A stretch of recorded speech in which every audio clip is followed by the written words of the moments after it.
नमस्कार दोस्तों, आपका अपना चैनल भीष्म अकादमी में स्वागत है।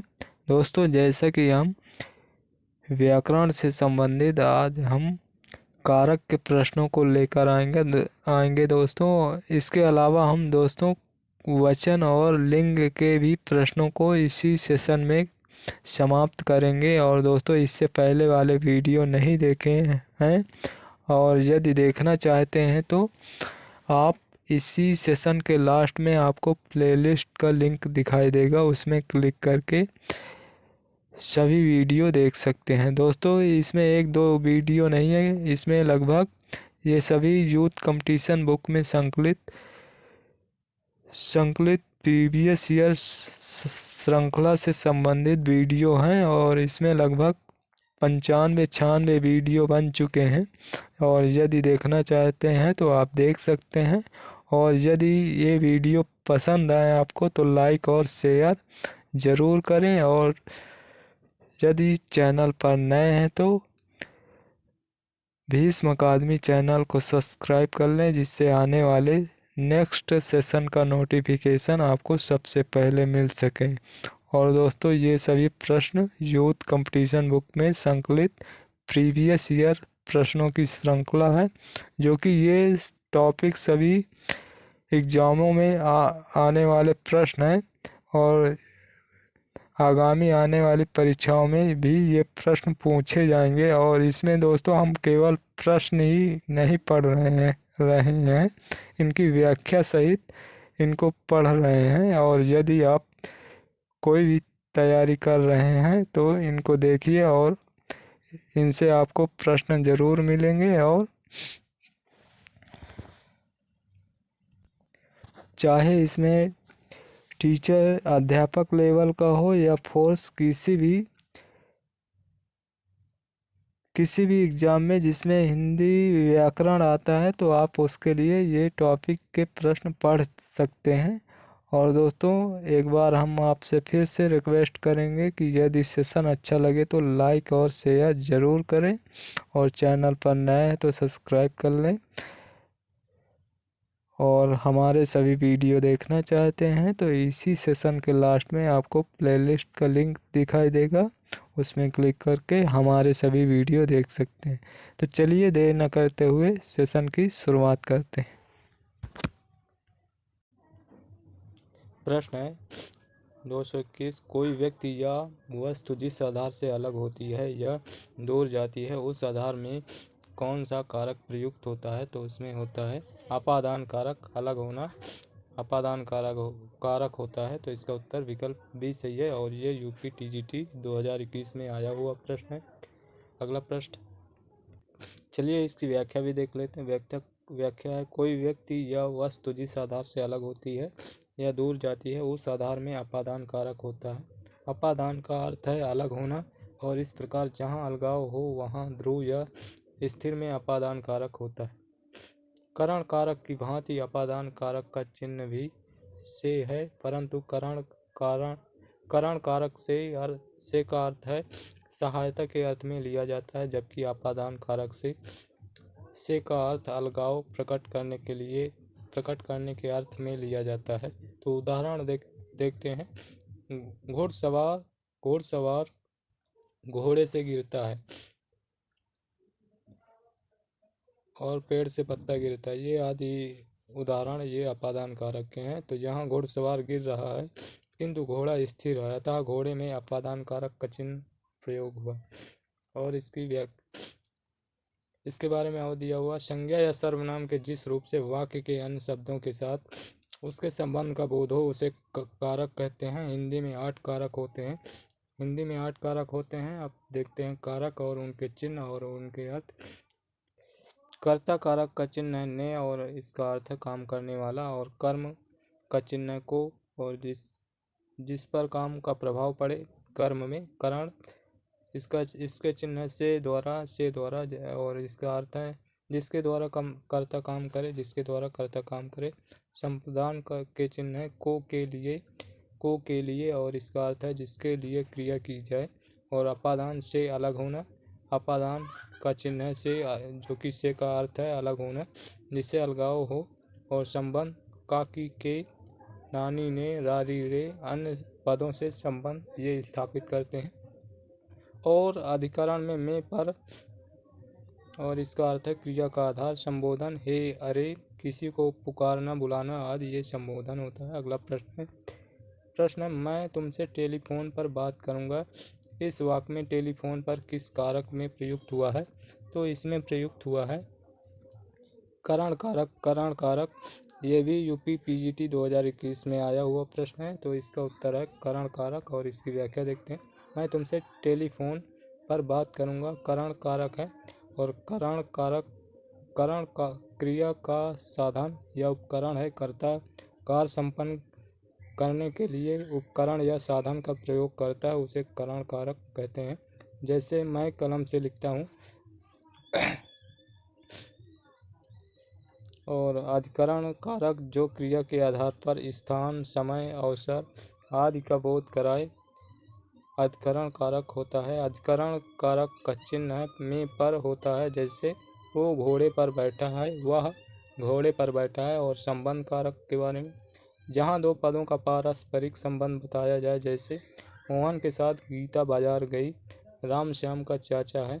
तो यहाँ संबंध बता रहा है। और कर्म कारक संज्ञा या सर्वनाम के जिस रूप पर क्रिया का प्रभाव पड़े उसे कर्म कारक कहते हैं।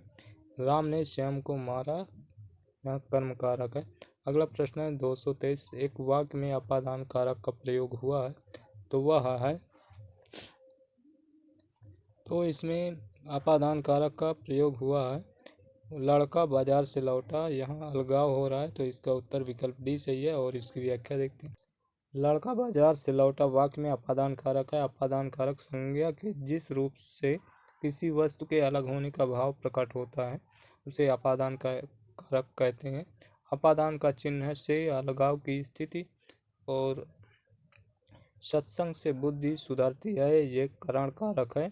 और करण कारक और तथा अपादान में अंतर है। करण कारक में कारक चिन्ह से के साथ के लिए से साथ के लिए होता है। और तथा अपादान में से अलगाव के लिए होता है। तो ये रही इस प्रश्न की व्याख्या। अगला प्रश्न है 224। अपादान कारक के साथ विभक्ति होती है। अपादान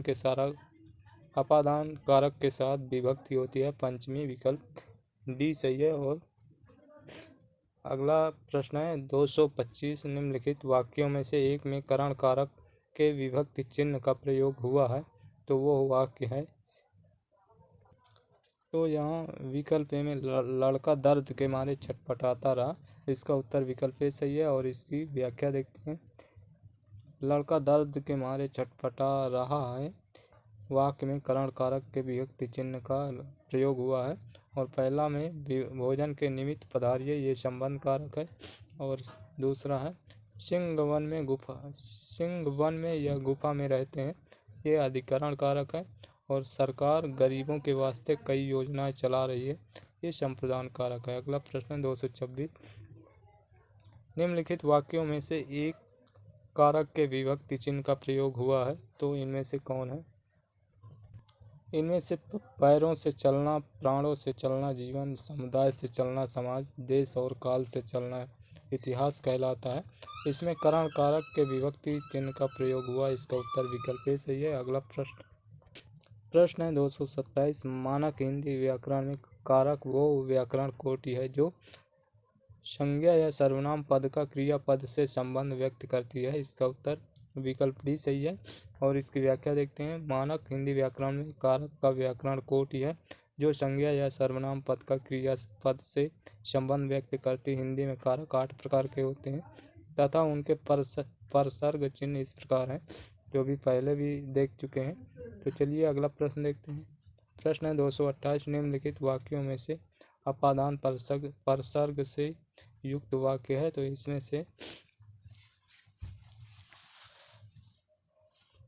इसमें अपादान परसर्ग से युक्त वाक्य है। राम ने अपने पुत्र से नाता तोड़ लिया, इसका उत्तर विकल्प सी सही है। और इसकी व्याख्या देखते हैं।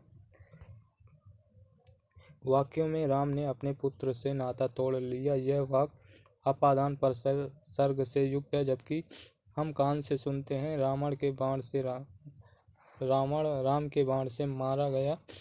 रावण राम के बाण से मारा गया, ये दोनों वाक्य करण कारक के हैं और मोहन से उठा नहीं जाता भाववाच्य वाक्य है। अगला प्रश्न है, रामू घर से निकला। इस प्रकार घर से में कौन सा कारक है? तो इसमें कारक है, इसमें अपादान कारक है, इसमें अलगाव का बोध हो रहा है, तो इसका उत्तर विकल्प भी सही है। और राम घर से निकला, इस वाक्य में घर से में अपादान कारक है। अपादान कारक अलग होने के भाव को दर्शाता है, इसका विभक्ति चिन्ह से होता है। शेष कारकों के विभक्ति चिन्ह इस प्रकार है, करण का है से द्वारा, कर्ता का है ने, संप्रदान के लिए को इत्यादि हैं। अगला प्रश्न है, शाह हस्तेन खादति, वो शाह हस्तेन खादति, इसमें करण कारक है, वो हाथ से खाता है, तो इसका उत्तर विकल्प डी सही है। शाह हस्तेन खादत में करण कारक है, साधकतम कर्णम सूत्रा से साधन के लिए करण कारक का प्रयोग होता है। यहाँ हस्त या हाथ साधन का कार्य कर रहा है, अतः यहाँ तृतीय विभक्ति या करण कारक होगा। इस प्रश्न को आयोग ने गलत मानकर कॉमन मान लिया है। और अगला प्रश्न है 231, कविता का मर्म में कौन सी विभक्ति है? तो इसमें षष्ठी विभक्ति है, संबंध कारक है, इसका उत्तर विकल्प ए सही है। कविता का मार्ग में षष्ठी विभक्ति है। षष्ठी विभक्ति चिन्ह काकी के, रारी रे, नानी ने आदि। शेष विभक्ति चिन्ह इस प्रकार है, प्रथमा ने, तृतीया से द्वारा और सप्तमी में पर आदि। अगला प्रश्न है 232, अशोक ने पत्र पढ़ा, इस वाक्य में कौन सा कारक है? तो इस वाक्य में ने कारक चिन्ह लगा हुआ है, तो इसका उत्तर विकल्प ए सही, कर्ता कारक है। तो इसकी व्याख्या देखते हैं। अशोक ने पत्र पढ़ा, इस वाक्य में कर्ता कारक है। ने कर्ता कारक का विभक्ति चिन्ह है। कर्म का को चिन्ह होगा, करण का से द्वारा होगा, तथा अधिकरण का कारक चिन्ह है में या पर विभक्ति चिन्ह है। इस प्रश्न को आयोग ने गलत मानकर कॉमन मान लिया था। और अगला प्रश्न देखते हैं 233, कारकों को विभक्तियों के साथ जोड़िए। तो इसमें कर्ता का विभक्ति चिन्ह होगा ने, और कर्म का विभक्ति चिन्ह होगा को, और करण का विभक्ति चिन्ह होगा से द्वारा यानी कि, और अधिकरण का होगा में पर। इसका उत्तर होगा ई, छोटी ई, बड़ी ई और बड़ा आ, छोटा आ। इसका उत्तर विकल्प डी सही है, और इसकी व्याख्या यहाँ पर दिया हुआ है। और ये प्रश्न है 234, मैंने पत्र लिखा, वाक्य में पत्र कौन सा कारक है? तो इसमें पत्र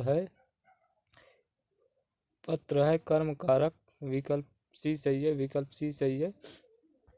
और इसकी व्याख्या देखते हैं। मैंने पत्र लिखा, इस वाक्य में पत्र कर्म कारक है। जब क्रिया के साथ क्या जोड़कर प्रश्न किया जाए और कुछ उत्तर प्राप्त हो तो कर्म कारक होगा। और कर्म कारक का चिन्ह को कुछ जगहों पर लोप है, जबकि कर्ता का चिन्ह ने, करण का से चिन्ह होगा, और संबंध का चिन्ह होगा काकी के, रारी रे, नानी ने। ये संबंध कारक हैं। अगला प्रश्न है 235, तोता डाली पर बैठा है, इस वाक्य में कौन सा कारक है? तो इस वाक्य में अधिकरण कारक है, वो डाली पर बैठा है में पर, यानी कि विकल्प सी सही है। और अगला प्रश्न देखते हैं। प्रश्न है 236, दशरथ के पुत्र राम ने रावण को मारा, इस वाक्य में कौन सा पद कारक बनने की सबसे कम योग्यता रखता है? तो इसमें योग्यता रखता है पुत्र, विकल्प डी सही है। और इसकी व्याख्या देखते हैं। दशरथ के पुत्र राम ने रावण को मारा, इस वाक्य में पुत्र पद कारक बनने की सबसे कम योग्यता रखता है, क्योंकि दशरथ के पुत्र पद संबंध कारक है और षष्ठी विभक्ति है। रावण को पद में कर्म कारक है और द्वितीय विभक्ति है, तथा राम ने में कर्ता कारक है और ये प्रथमा विभक्ति होगी। अगला प्रश्न है 237, आचार्य किशोरीदास वाजपेयी के मत से हिंदी में कितने कारक हैं? तो किशोरीदास वाजपेयी के अनुसार हिंदी में 6 कारक हैं। विकल्प ए सही है और इसकी व्याख्या देखते हैं। संज्ञा या सर्वनाम के जिस रूप से उसका संबंध वाक्य के किसी दूसरे शब्द के साथ विशेषता क्रिया के साथ ज्ञात होता है उसे कारक कहते हैं। आचार्य किशोरीदास वाजपेयी ने हिंदी में 6 कारक बताए हैं। वासुदेव नंदन प्रसाद ने कारक के 8 भेद माने हैं जो कि सर्वमान 8 हैं। अगला प्रश्न है 238। मेरे घर से आपका घर 5 किलोमीटर दूर है। तो इस वाक्य में घर से में कौन सा कारक है? तो इसमें कारक है आपादान कारक। विकल्प डी सही है और इसकी व्याख्या देखते हैं। इस वाक्य में घर से में आपादान कारक है। अलगाव होने की स्थिति में आपादान कारक होता है। शेष विकल्प तर्क संगत नहीं है। अगला प्रश्न है संज्ञा या सर्वनाम के जिस रूप से उसका संबंध वाक्य के किसी दूसरे शब्द के साथ प्रकाशित होता है उसे क्या कहते हैं? तो उसे कारक कहते हैं।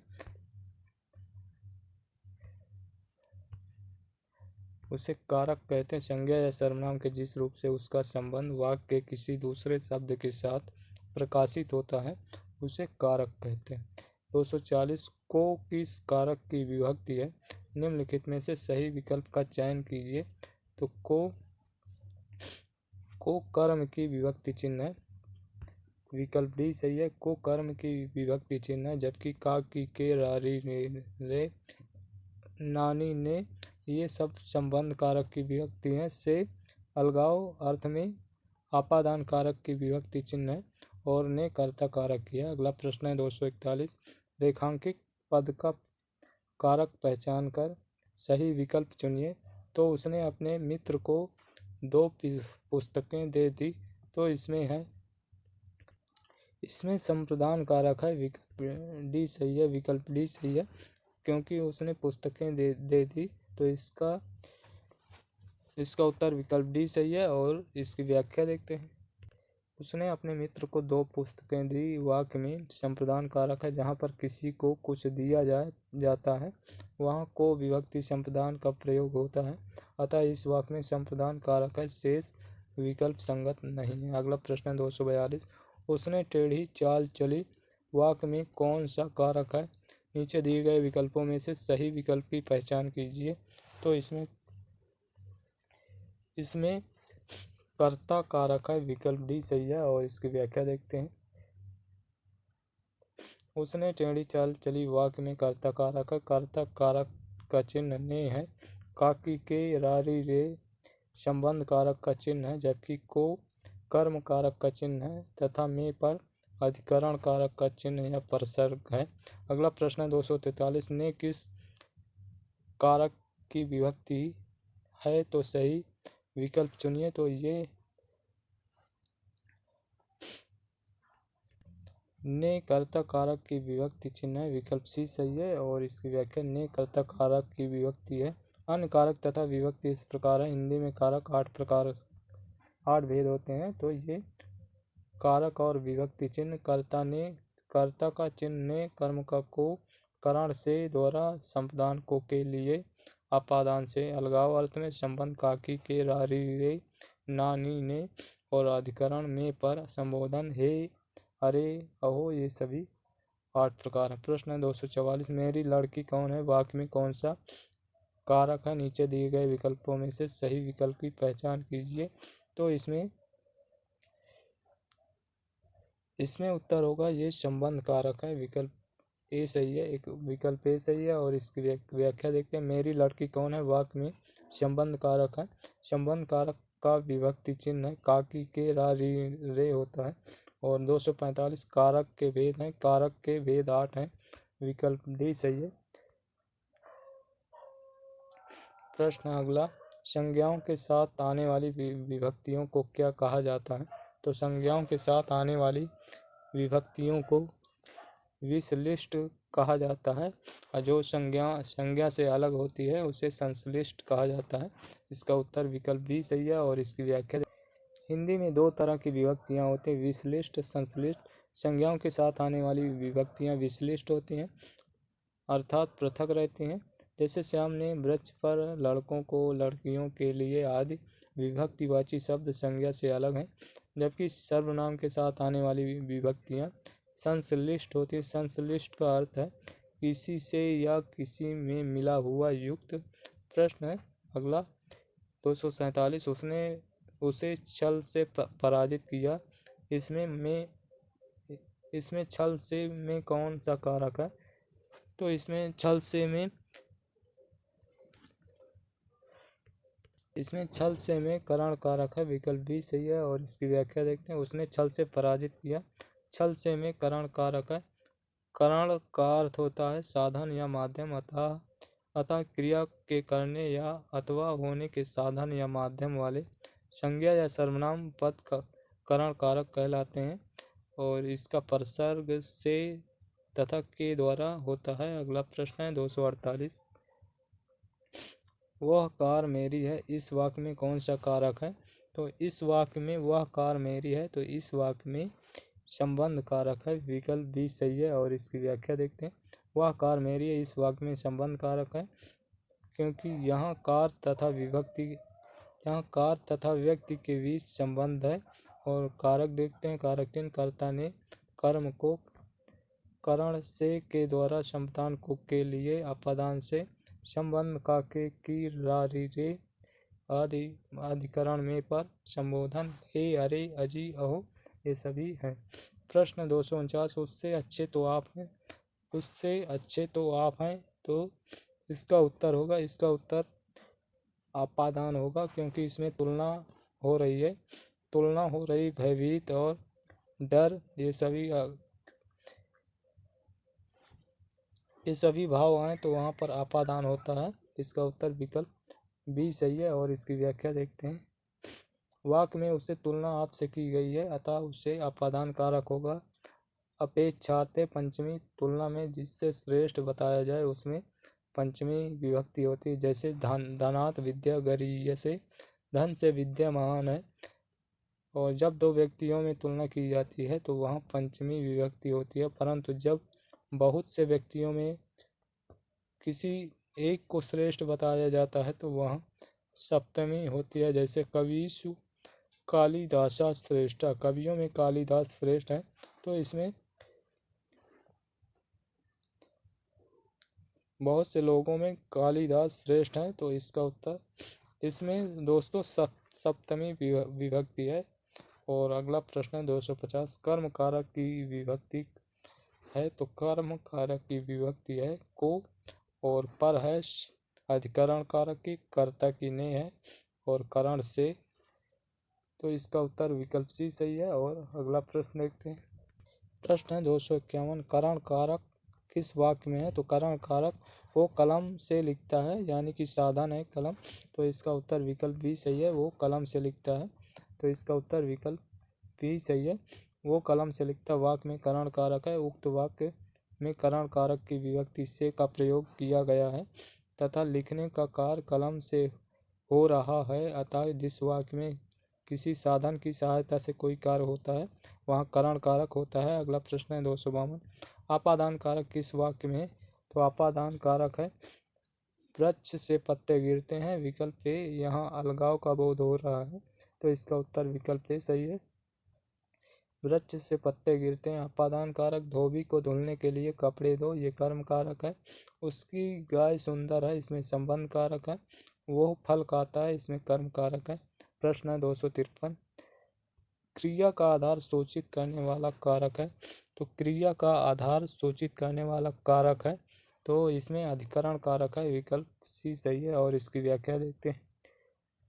क्रिया का आधार सूचित करने वाला कारक अधिकरण कारक कहलाता है, जबकि जहाँ किसी वस्तु के अलग होने का भाव प्रकट हो उसे अपादान कारक, तथा जिस शब्द से किसी के संबंध या लगाव प्रतीत हो वहाँ संबंध कारक, तथा जहाँ कोई वस्तु किसी को पूर्ण रूप से दान दी जाती है वहाँ पर संप्रदान कारक होता है। जैसे अगला प्रश्न 254, वह घर से बाहर गया, इस वाक्य में से कौन सा कारक है? तो इसमें अलगाव हो रहा है, इसका उत्तर विकल्प डी सही है। वो घर से बाहर गया, इसमें अपादान कारक है, इसमें अलगाव का बोध हो रहा है, तो यहाँ अपादान कारक है।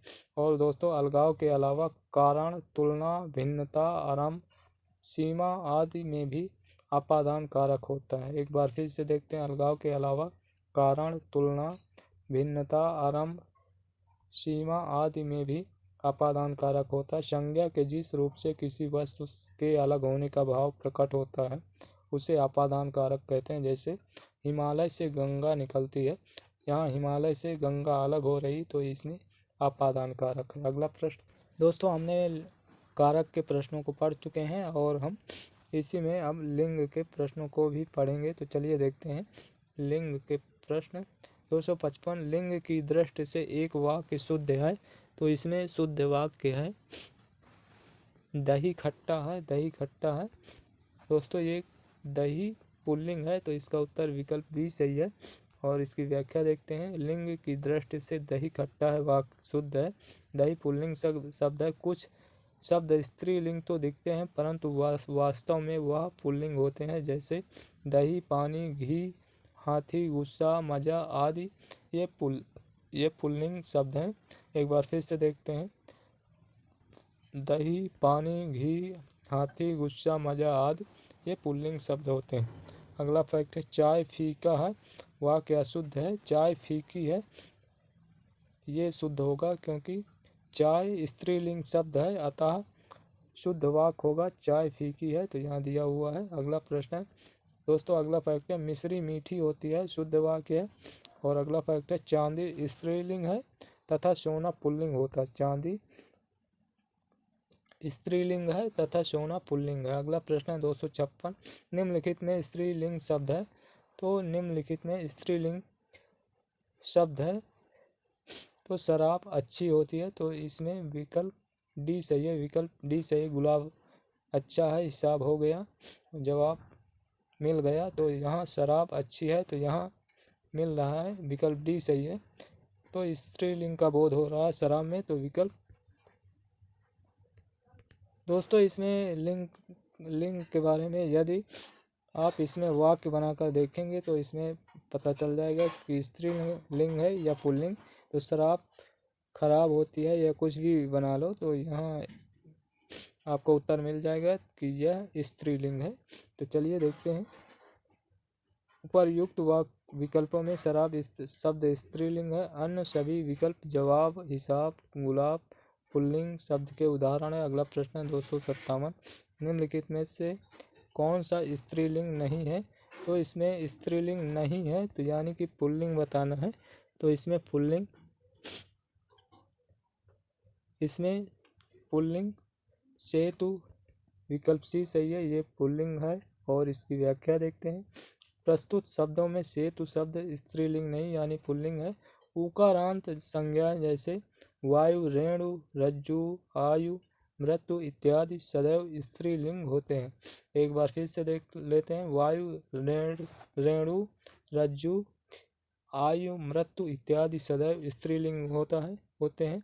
इस प्रकार संज्ञा के जिस रूप से किसी वस्तु की स्त्री जाति का बोध होता है उसे स्त्रीलिंग कहते हैं, किंतु कुछ उकारांत संज्ञाएं इसका अपवाद प्रस्तुत करती हैं, जैसे सेतु, मधु, अश्रु, तालु, मेरु आदि उकारांत संज्ञा शब्द होने के बाद भी ये पुल्लिंग जाति का बोध कराते हैं। और अगला प्रश्न है 258 हिंदी में लिंग होते हैं, तो हिंदी में लिंग दो होते हैं, स्त्रीलिंग पुल्लिंग, ये दो होते हैं। तो स्त्रीलिंग पुल्लिंग ये दो होते हैं। तो अगला प्रश्न देखते हैं। प्रश्न है 259 गठरी शब्द स्त्रीलिंग है या पुल्लिंग, तो गठरी बहुत बड़ी है, तो गठरी यहाँ वाक्य बनाने पर पता चलता है कि ये स्त्रीलिंग है, विकल्प ए सही है। और चलिए इसकी व्याख्या देखते हैं। गठरी स्त्रीलिंग शब्द है, इसका पुल्लिंग रूप गट्ठर होगा। ज्ञात हो कि स्त्री लिंग स्त्री या पुरुष जाति का सूचक जिसके शाब्दिक अर्थ है चिन्ह। हिंदी में लिंग केवल दो प्रकार के होते हैं, पुल्लिंग, स्त्रीलिंग मात्र। संस्कृत में नपुंसक लिंग का तीसरा भेद है। और विधिलिंग संस्कृत में लकारों का एक भेद है जो चाहिए के अर्थ में होता है। अगला प्रश्न है 260 इनमें से कौन सा शब्द पुल्लिंग है, तो इनमें से कौन सा शब्द पुल्लिंग है, तो इनमें से खटमल पुल्लिंग है, इसका उत्तर विकल्प सी सही है। दिए गए शब्दों में खटमल पुल्लिंग है, शेष सभी डिबिया धात्री जीव स्त्रीलिंग है। अगला प्रश्न है 261, निम्न में कौन सा शब्द स्त्रीलिंग है? तो इसमें स्त्रीलिंग है,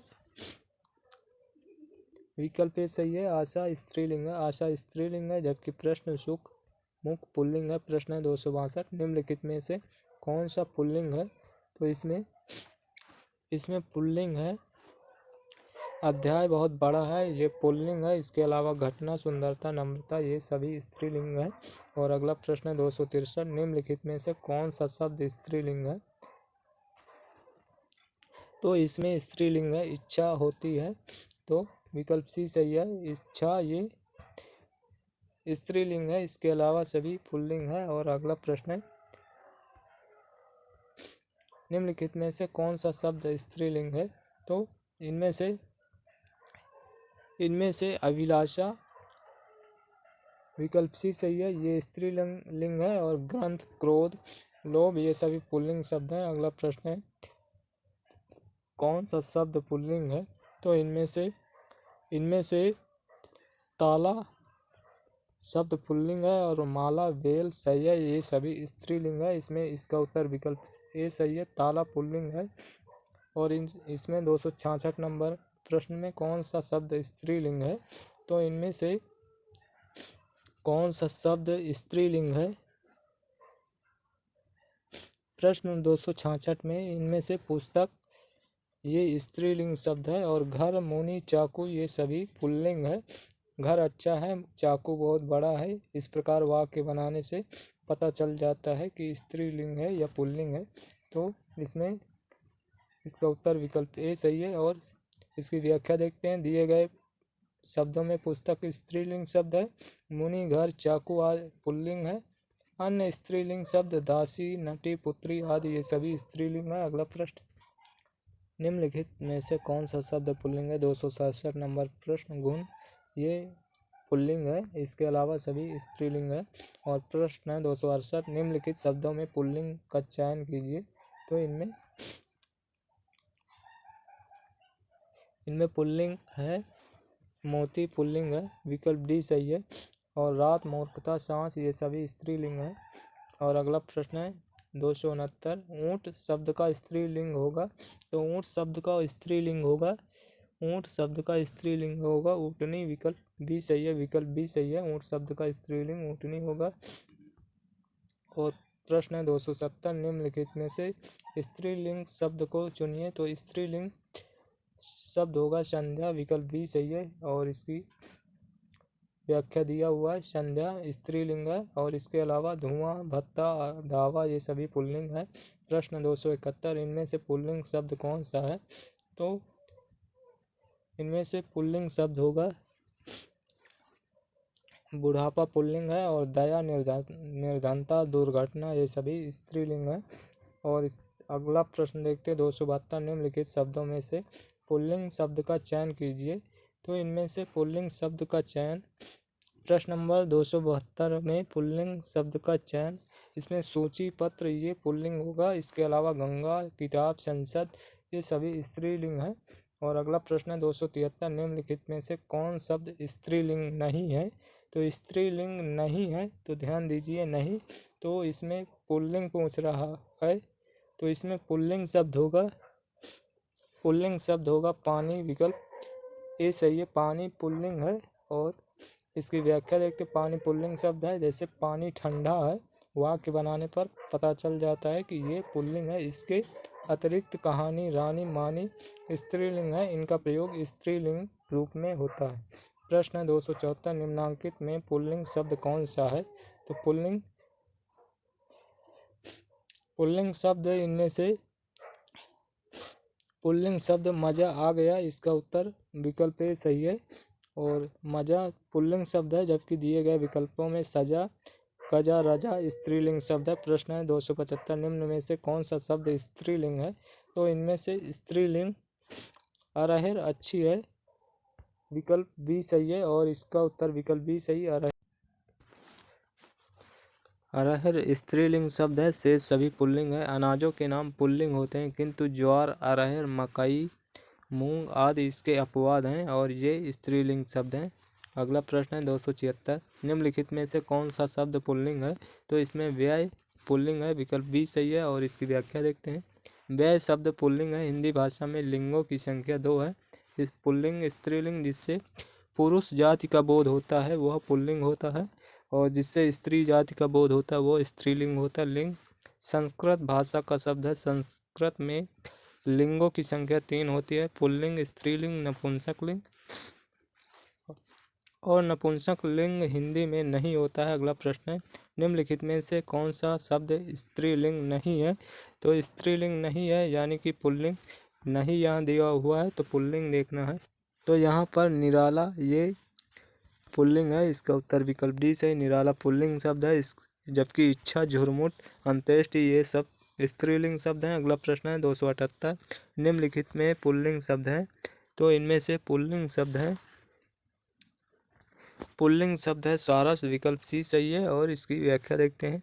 सारस पुल्लिंग शब्द है, जबकि सरसों, मकई, मूंग ये अभी पढ़ चुके हैं, ये सभी स्त्रीलिंग है। प्रश्न है 279, निम्नलिखित में पुल्लिंग शब्द नहीं है? तो पुल्लिंग शब्द नहीं है यानी कि स्त्रीलिंग इनमें से कौन सा है? तो स्त्रीलिंग इनमें से रत्न स्त्रीलिंग है, विकल्प ए सही है और इसकी व्याख्या देखते हैं।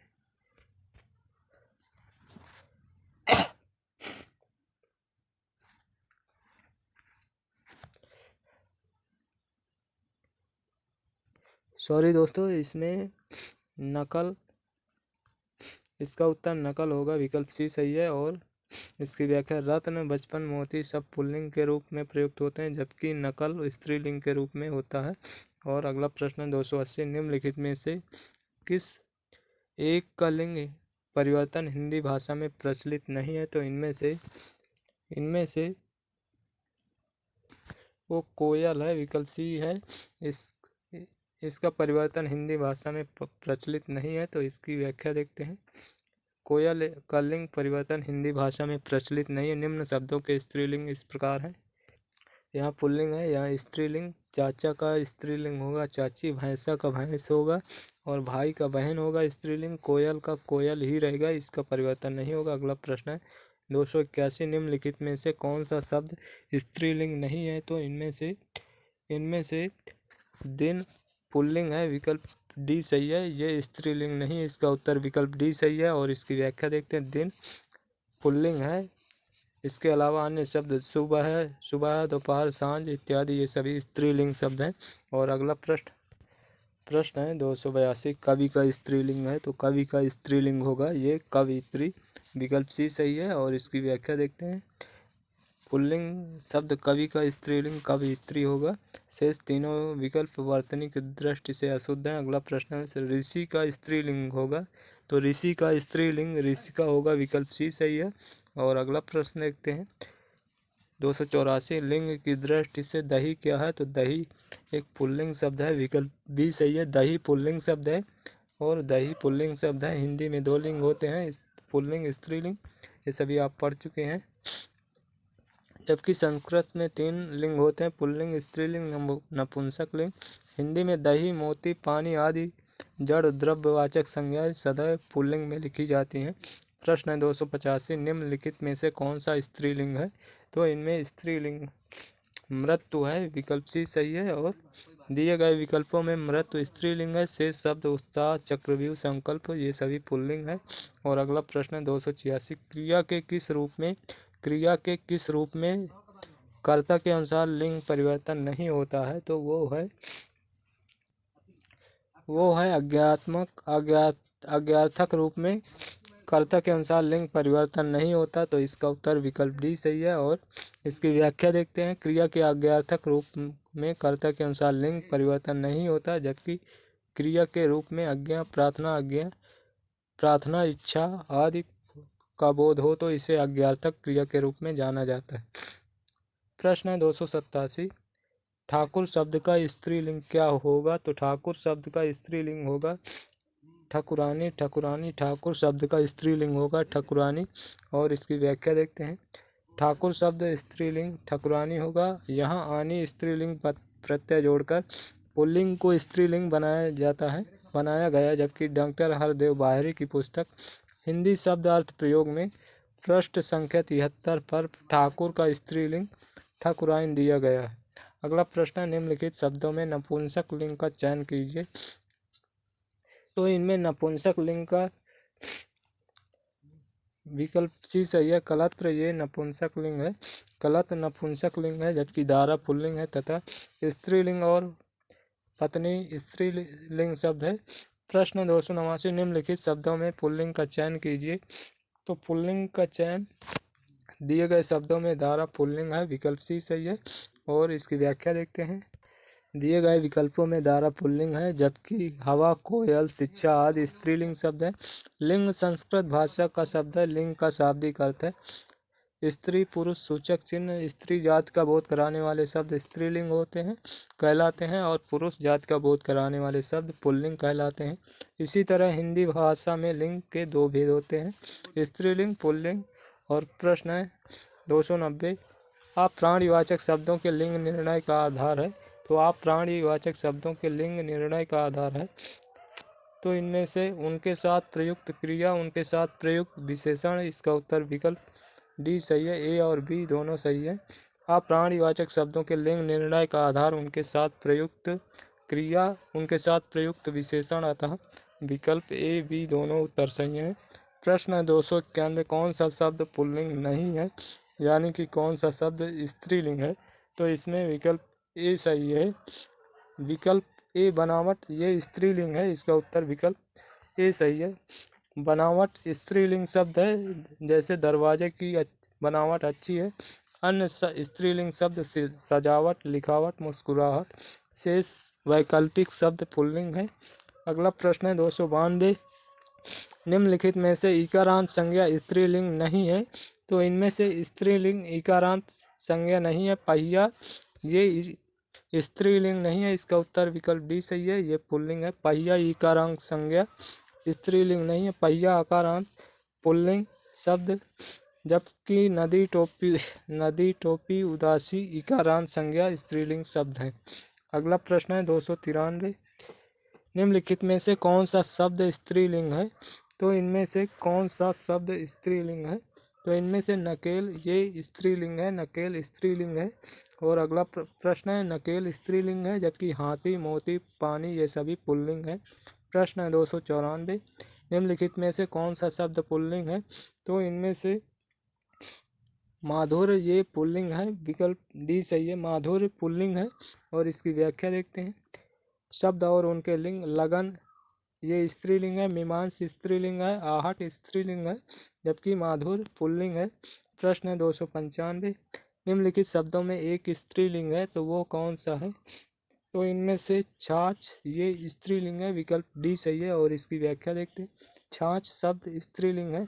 दूध, मट्ठा, मक्खन आदि ये पुल्लिंग है। अगला प्रश्न है 296, निम्नलिखित शब्दों में स्त्रीलिंग शब्द है।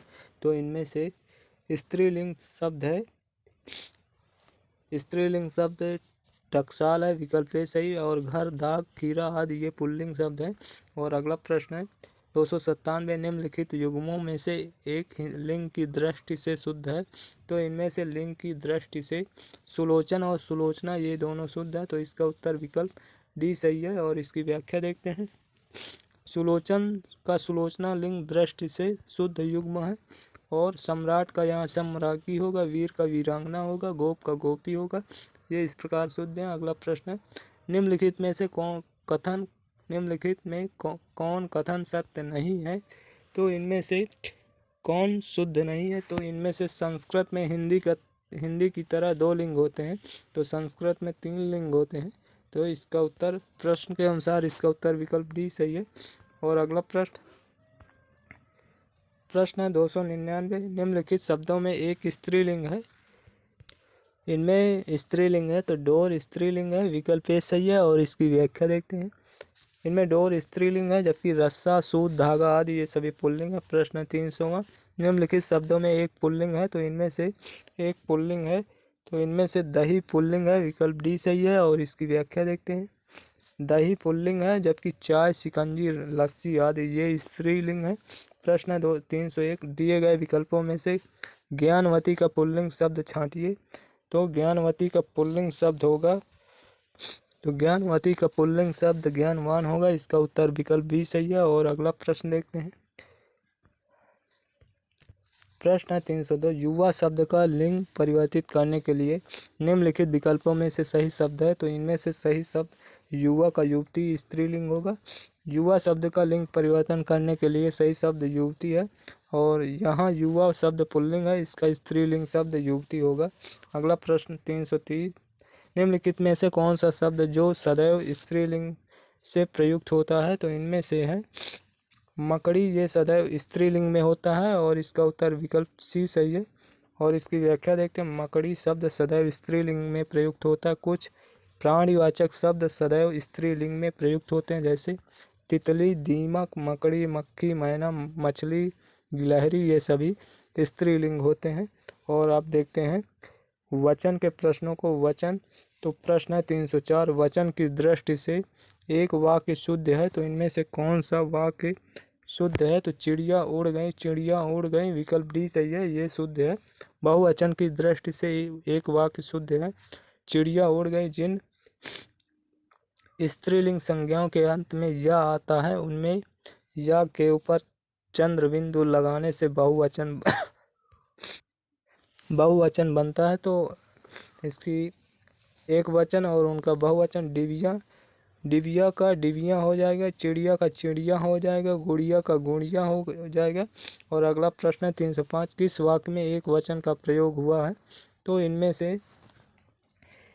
से लड़के ने कहा, इसमें एक वचन का प्रयोग हुआ है। और इसकी व्याख्या लड़के ने कहा वाक्य में एक वचन का प्रयोग हुआ है। संज्ञा, सर्वनाम, विशेषण और क्रिया के जिस रूप से संख्या का बोध हो उसे वचन कहते हैं। हिंदी में वचन दो प्रकार के होते हैं, एक वचन, बहुवचन। और अगला प्रश्न है 306 लड़के ने रमेश को मारा। इस वाक्य में लड़के ये एक वचन है। लड़के ने रमेश को मारा, इसमें लड़के एक वचन है। और लड़के ने रमेश को मारा, इस वाक्य में लड़के एक वचन है। हिंदी में केवल दो वचन होते, एक वचन और बहुवचन, जबकि संस्कृत में तीन वचन होते, एक वचन, द्विवचन, बहुवचन। हिंदी में दो या दो से अधिक संख्याओं के लिए बहुवचन का प्रयोग किया जाता है। संज्ञा, सर्वनाम के जिस रूप से एक या एक से अधिक संख्या का बोध हो उसे वचन कहते हैं। और जात के अर्थ में एक वचन का प्रयोग किया जाता है।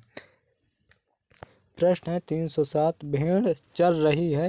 भेड़ चर रही है इस वाक्य का सही बहुवचन रूप है। तो भेड़ चर रही है इस वाक्य का सही रूप होगा भेड़ें चर रही हैं।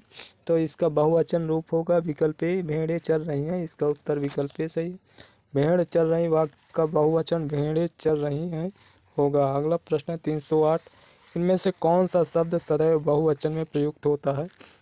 तो इनमें से प्राण शब्द सदैव बहुवचन में प्रयुक्त होता है। प्राण शब्द सदैव बहुवचन में प्रयुक्त होता है। वचन में कुछ ऐसे शब्द हैं जो बहुवचन में प्रयुक्त होते हैं, जैसे लोक, दर्शन, आंसू, दाम, ओठ, अक्षर आदि, ये सभी बहुवचन में प्रयोग होते हैं। संज्ञा, सर्वनाम, विशेषण और क्रिया की जिस रूप से संज्ञा का बोध हो उसे वचन कहते हैं। हिंदी में वचन दो प्रकार के होते हैं, एक वचन और बहुवचन। प्रश्न है अगला 309 कविता का बहुवचन होगा। तो कविता का बहुवचन होगा कविताएं, विकल्प बी सही है, विकल्प बी सही है। कविता का बहुवचन कविताएं होता है। शेष वर्तनी की दृष्टि से त्रुटिपूर्ण है। अन्य शब्द लड़का, लड़के और पुस्तक, पुस्तकें होगा। और अगला प्रश्न है 310 लड़की पढ़ती है, ये वाक्य बहुवचन में होगा। तो लड़की पढ़ती है इसका बहुवचन होगा तो लड़कियां पढ़ती हैं, इसका बहुवचन लड़कियां पढ़ती हैं। और अगला प्रश्न है 311 साधु आ रहे हैं, वाक्य में साधु का वचन निर्धारित कीजिए। तो साधु आ रहे हैं तो इसमें बहुवचन होगा, साधु बहुवचन होता है। साधु आ रहे हैं साधु बहुवचन है। और प्रश्न है 312 हिंदी भाषा में वचन कितने प्रकार के होते हैं। तो वचन हिंदी भाषा में दो प्रकार के होते हैं, एक वचन, बहुवचन। हिंदी में केवल दो वचन होते हैं, एक वचन, बहुवचन, जबकि संस्कृत में तीन वचन होते हैं। हिंदी में दो या दो से अधिक संख्याओं के लिए बहुवचन का प्रयोग किया जाता है। और संज्ञा, सर्वनाम आदि की संख्या बताने वाले रूप वचन कहलाते हैं। जाति के अर्थ में एक वचन का प्रयोग किया जाता है। और अगला प्रश्न है 313, चिड़िया शब्द का प्रयोग बहुवचन में क्या होता है? तो चिड़िया शब्द का बहुवचन में प्रयोग चिड़िया होता है। विकल्प ए सही है। चिड़िया शब्द का बहुवचन चिड़िया होता है जहाँ या इकारांत स्त्रीलिंग शब्दों से जोड़कर उसे बहुवचन बना देता है। और अगला प्रश्न है 314, निम्नलिखित वाक्यों में किसमें बहुवचन का प्रयोग हुआ है? तो इनमें से लड़के से कहते हैं, इसमें बहुवचन का प्रयोग हुआ। इसका उत्तर विकल्प बी सही है। सॉरी दोस्तों, इसका उत्तर विकल्प सी सही है। और इसकी व्याख्या देखते हैं। लड़के से कहते हैं, इस वाक्य में बहुवचन का प्रयोग हुआ, अन्य सभी वाक्यों में एक वचन का प्रयोग हुआ है। और प्रश्न है 315, निम्नलिखित शब्दों में से एक वचन है। तो इनमें से एक वचन है तेल, एक वचन है। और इसकी व्याख्या देखते हैं। तेल एक वचन है। प्रायः द्रव्यवाचक संज्ञाओं का प्रयोग एक वचन में होता है, जबकि कुछ शब्द सदैव बहुवचन में प्रयोग होते हैं, जैसे प्राण, लोक, दर्शन, आंसू, ओठ, दाम, अक्षर आदि। ये सभी बहुवचन में प्रयोग होते हैं। और दोस्तों, आज हमने 3 टॉपिक के प्रश्नों को समाप्त कर चुके हैं। इनमें से कारक, लिंग, वचन, इन टॉपिक के प्रश्नों को समाप्त कर चुके हैं। इसके बाद हम संधि के प्रश्नों को लेकर आएंगे। और दोस्तों हमने आज 3 टॉपिक के प्रश्नों को हल कर चुके हैं, जिनमें से कारक, लिंग, वचन, इन तीनों टॉपिक के सभी प्रश्नों को हम पढ़ चुके हैं। और इसके बाद हम नेक्स्ट सेशन में संधि के प्रश्नों को लेकर आएंगे। और दोस्तों, हम आपसे रिक्वेस्ट करेंगे कि यदि सेशन अच्छा लगा हो तो लाइक और शेयर ज़रूर करें। और चैनल पर नए हैं तो सब्सक्राइब कर लें, जिससे आने वाले नेक्स्ट सेशन का नोटिफिकेशन आपको सबसे पहले मिल सके। और दोस्तों, यदि हमारे सभी वीडियो देखना चाहते हैं तो आपको अभी प्लेलिस्ट का लिंक दिखाई देगा, उसमें क्लिक करके हमारे सभी वीडियो देख सकते हैं। तो चलिए फिर मिलते हैं नेक्स्ट सेशन में। तब तक के लिए बाय, धन्यवाद, जय हिंद, जय भारत, वंदे मातरम।